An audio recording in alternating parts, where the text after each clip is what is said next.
আজকের recipe chicken pulao. খুব সহজে আপনাদের এই রেসিপিটা আজ আমি বানিয়ে দেখাবো। সম্পূর্ণ প্রসেসটা আপনারা নিজেরাই দেখতে পাবেন ভিডিওর মাধ্যমে। আমার চ্যানেলে আপনাদের স্বাগত। আমি এখানে 500 গ্রাম বাসমতি চাল নিয়েছি এবং সেটাকে জলে ভিজিয়ে বেশ কিছুক্ষণ রেখেছি। আর একটি অন্য পাত্রে আমি এখানে 500 গ্রাম চিকেন নিয়েছি।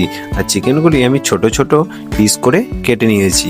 জল ঝরিয়ে নেওয়ার পর আমি এর মধ্যে দিয়েছি 100 গ্রাম টক দই, আর দিয়ে দেবো হাফ চা চামচ কালো মরিচের গুঁড়ো, আর দিয়ে দেবো হাফ চা চামচ ভিনিগার।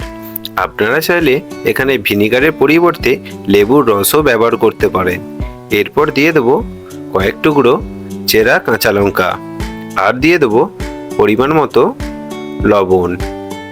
আপনারা এখানে লবণটা নিজের পরিমাণ মতো অবশ্যই দেবেন। আর আমি এখানে গরম মশলার জন্য নিয়েছি একটা তেজপাতা, কয়েক টুকরো লবঙ্গ, এলাচ ও কাঠ। সবগুলিকে ড্রাই রোস্ট করে ভালো করে পাউডার বানিয়ে নেব। এরপর দিয়ে দেব এর মধ্যে 1 থেকে 1.5 চামচের মতো গরম মশলা, কিন্তু তার আগে অবশ্যই দইয়ের মিশ্রণটা মাখিয়ে নেবেন।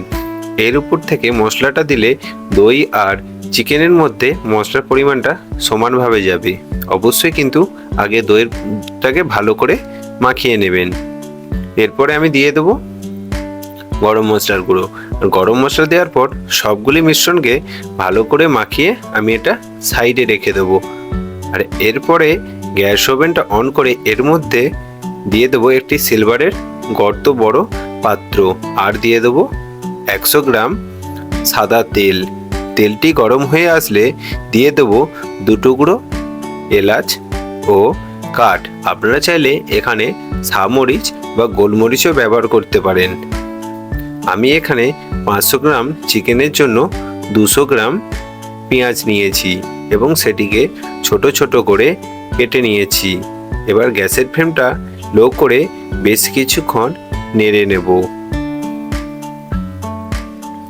পেঁয়াজটি অবশ্যই আপনারা লাল করে ভেজে নেবেন, আর খুব বেশিক্ষণ লাল করার দরকার নেই।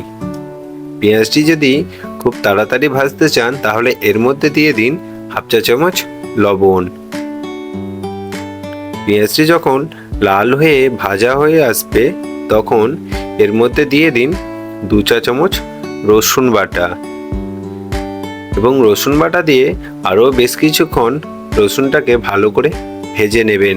তবে অবশ্যই গ্যাসের ফ্লেমটা লো রাখবেন, যেহেতু এটা সিলভারের পাত্র তাই এটি গ্যাসটাকে একটু লো রাখতে হবে। যদি নিচে লেগে যায় তাহলে খুব সামান্য পরিমাণ জল দিয়ে রসুনটাকে ভেজে নেবেন। এরপরে দিয়ে দেবেন 1 চা চামচ আদা বাটা। আদা বাটা দিয়ে আরও বেশ কিছুক্ষণ মশলাটাকে নেড়ে নেবেন।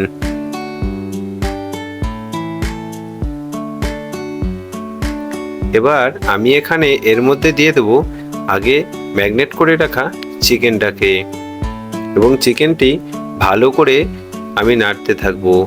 গ্যাসের ওভেনটা প্রথমে একটু হাই করে দেবেন, দেখবেন জলটা একদম শুকিয়ে গেছে। তারপরে 1 থেকে 2 মিনিট নাড়ার পরে একদমই লো করে দেবেন।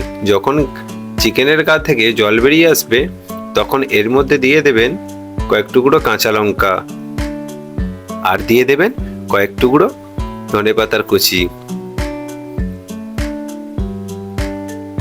আমি এখানে ঝালের জন্য সামরিচ ব্যবহার করেছি। আপনারা চাইলে কালো মরিচও ব্যবহার করতে পারেন বা লাল লঙ্কার গুঁড়ো। দেখুন আমার চিকেনটা প্রায় সেদ্ধ হয়ে এসেছে। আমি এখানে এবার দিয়ে দেবো একটু সামান্য পরিমাণ জল, এবং জল দিয়ে আরও 2 থেকে 3 মিনিট ফুটিয়ে নেব। তারপরে আমি এখানে 500 গ্রাম চালের জন্য প্রায় 500 গ্রামের মতো জল নিয়েছি। 500 গ্রাম জল নিয়ে এর মধ্যে ভালো করে ফুটতে দেব। আর অবশ্যই আপনারা কিন্তু এই সময় লবণের পরিমাণটা একটু চেক করে নেবেন। এবার লবণটা দিয়ে আপনারা এর মধ্যে দিয়ে দিন 1 চা চামচ ঘি, এবং গ্যাসের ফ্লেমটা হাই করে এর মধ্যে দিয়ে দিন ভিজিয়ে রাখা চালটি। চাল দেওয়ার পরে উপর থেকে ছড়িয়ে দেবেন ধনেপাতার কুচি,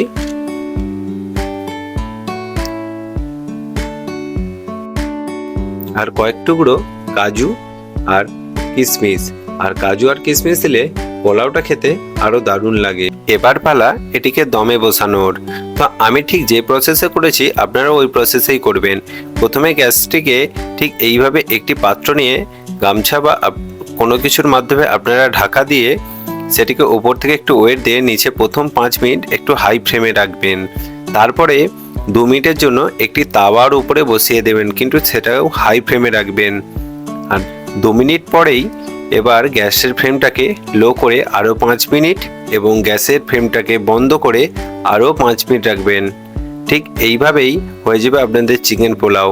দেখুন আমারও ঠিক একই টাইমে রেখেছি আর দেখতে কত সুন্দর হয়েছে। দেখুন একদম চালগুলি একদম সেদ্ধ হয়ে গেছে, জলও মরে গেছে, খুবই ঝরঝরে আর নরম হয়েছে।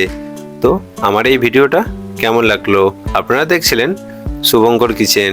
যদি আমার ভিডিও ভালো লাগে তাহলে অবশ্যই লাইক, সাবস্ক্রাইব আর বেল আইকনটি প্রেস করে রাখবেন।